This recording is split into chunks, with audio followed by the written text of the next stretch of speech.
I'm ready, so drag.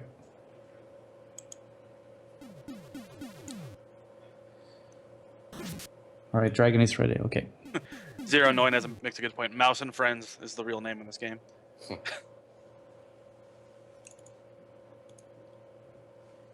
Blicky, will you do the honor for the countdown? Gladly. All right, guys, here we go. 5, 4, 3, 2, 1, go.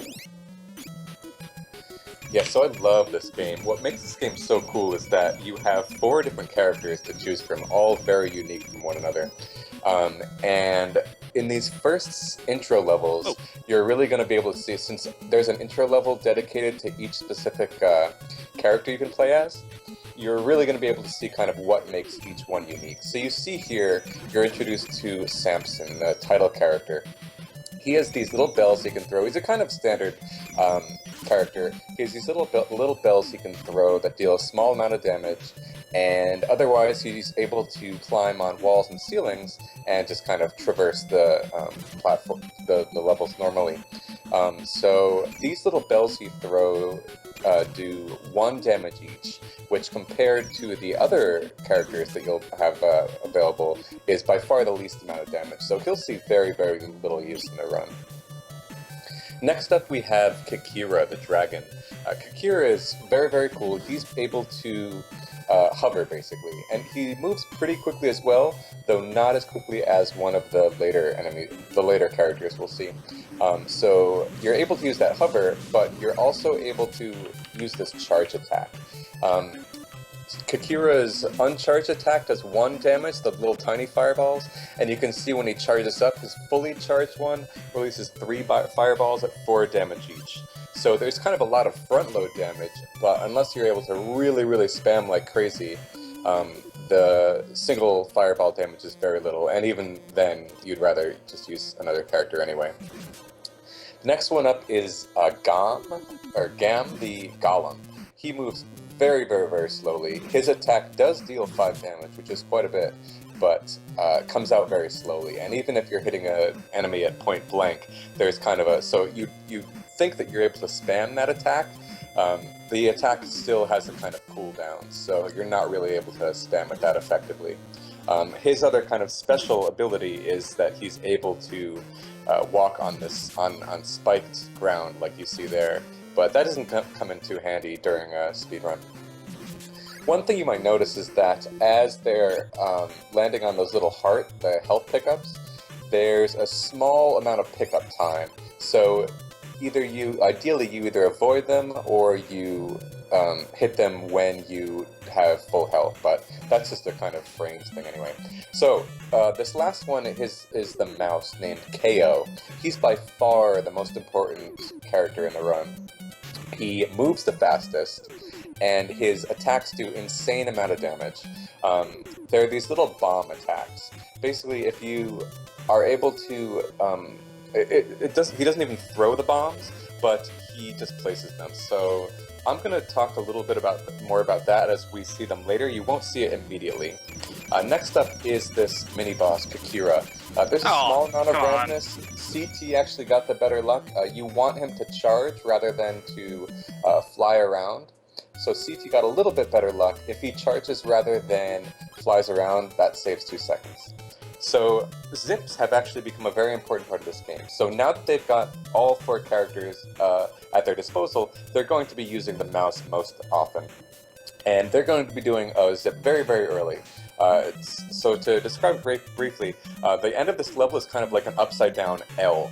And so what they want to do is they want to set up the zip so that they're all the way to the right edge of the screen, and when they zip all the way to the top of the screen, where you'd normally load the next horizontal area, instead, since you're all the way at the right of the screen, the game just says, nope, I don't want to load the far right, the next part of the level, I'm just going to beat it for you. Because the game kind of loads levels in stages, so you can see X-Dragon there and CT right after him. They were both able to execute that zip, so that they didn't even need to finish the rest of the level. So the idea with this boss here, you can see just how strong the KO's bombs are. basically with KO, if you place a bomb directly on an enemy, it does Oh, 3 no! damage directly. Uh-oh. Oh no! Oh no!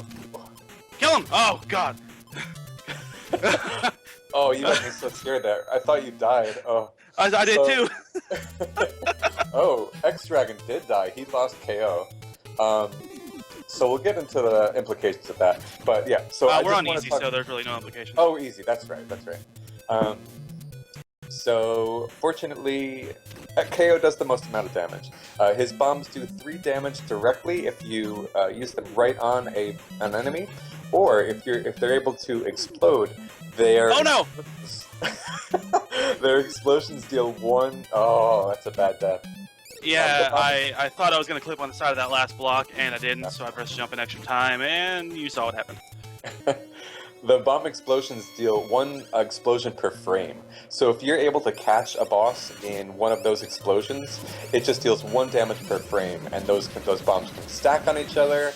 And you can see how quickly X-Dragon disposed of that boss, and if you watch CT Conqueror's screen, you'll be seeing that same thing when he gets to the boss as well. This is probably the hardest level in the game, by the way. Yeah, it's called the Bubble Cave, and it has these appearing and disappearing platforms. So you really have to make sure you know where you're landing, and it can be really difficult. So X-Dragon executes another zip very, very well, and he's going to be doing another one in this stage coming up. This next zip is a little bit different from the ones you've been seeing so far because the walls aren't positioned in a place where you can actually use the zip effectively. So what you need to do is you need to use these little spikes to do it instead, and just it mimics what a wall would normally do, but you actually wrap around to the other side of the screen and you hit the spikes that way. Because the idea behind these zips is that the mouse by far is the smallest character, so you kind of position him next to a wall, and when you position him as closely to the wall as possible, and then when you switch to the dragon or a larger character, it expands that hitbox once you switch that character, and so you just kind of grow that character into the wall. You're then stuck into the wall. Oh wow, you can do that with GAM? Okay. And you're able to do the series of inputs, which moves you even further into the wall. I'm gonna try this. This zip that X-Dragon's on now is actually the most difficult one, because it's unlike any of the others. You can see he zipped around to the left side of the screen. Because the wall on the right side stops, you can't zip all the way to the top. And so instead, you need to use the zip to position yourself to as high up on the screen as possible, and then so that because like I said, the game works in that it loads specific parts of the level at a time. So if you position yourself as close to the top of the screen as possible, by the time you actually make it to the top of this screen, you will already be so close to the top of the screen that the game isn't able to load the last part in time, and so it just says, "Oh, you're done with the level." This dragon boss that X-Dragon's on is very difficult. He's able to execute it very well. Unfortunately, or not, I didn't get this hit. but Damn. so That one is very, very difficult. Actually, Dragon just discovered it like a week ago. But he probably pulled it off, didn't he? Yeah, you can see here that CT Conqueror will unfortunately have to complete the stage normally. There's a lot of different things you can do in this game in order to save kind of small amounts of time, such as on this dragon boss, if you really, really wanted to be very daring, you could actually use the mouse to finish him off. And that's what I'm going to do. Nice. But it's a lot harder because, I mean, the dragon that you're able to control has hover. Oh no. The dragon you're able to control has this hover, which makes it a lot easier. But you can try and make it and do it kind of jump forward and back with the mouse, but it's just very, very difficult. So meanwhile, X-Dragon finishes the next stage, and he's going to continue on to the final stage of the game. So it's another difficult one. So this game is, our competitors today are playing on easy mode. There's also a normal mode of the game. The most significant difference there is that there's one final stage after this. There are a bunch of other small differences as well, but normal mode does add one final stage, but we won't be seeing that today. So X-Dragon's on the final boss now. There's 2 phases to this boss, like all the other ones, and you're hoping that X-Dragon is hoping that the boss flies low. I don't think he got that pattern, but it doesn't lose that much time. Now, you might have seen that they picked up health drops this entire time. And X-Dragon finishes the boss, so before I can even finish my sentence, X-Dragon finishes the mobs and wins the race. So congrats to him. Good. Awesome time, Dragon. Yeah, that was a killer run. Especially for a marathon time, jeez. 950, X-Dragon says, is the final one. So I think that's that's the first sub 10 either of you guys have gotten. Is that right? Or have you guys... No, his record is really damn good. Okay. Very solid run. Oh, come on now. There we go. Yeah, there's honestly so much to know about this game, and I was preparing to say so much, but these runs were so good that I was only able to get to half the information. And I have everyone give it up for Blecky, given just the pro commentary for this game. This game is honestly so fun. So if it looked fun to you, I mean, it's fun to just play through once, and then, like CT Conqueror said, I mean, once you play it through once, it's very likely you'll just want to play it more and more and more, because it's a really solid game. All the different characters see their uses throughout the run. It's just really cool. So definitely give this game a shot. And like you said, it's an expensive buy, so you'll probably want to emulate or power pack it, but definitely worth it.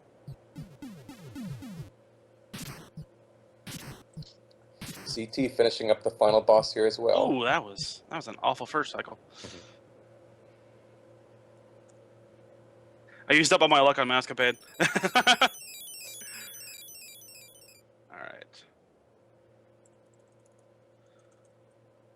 Yeah, I knew I was going to have to do another cycle there. I didn't have he had too much health left.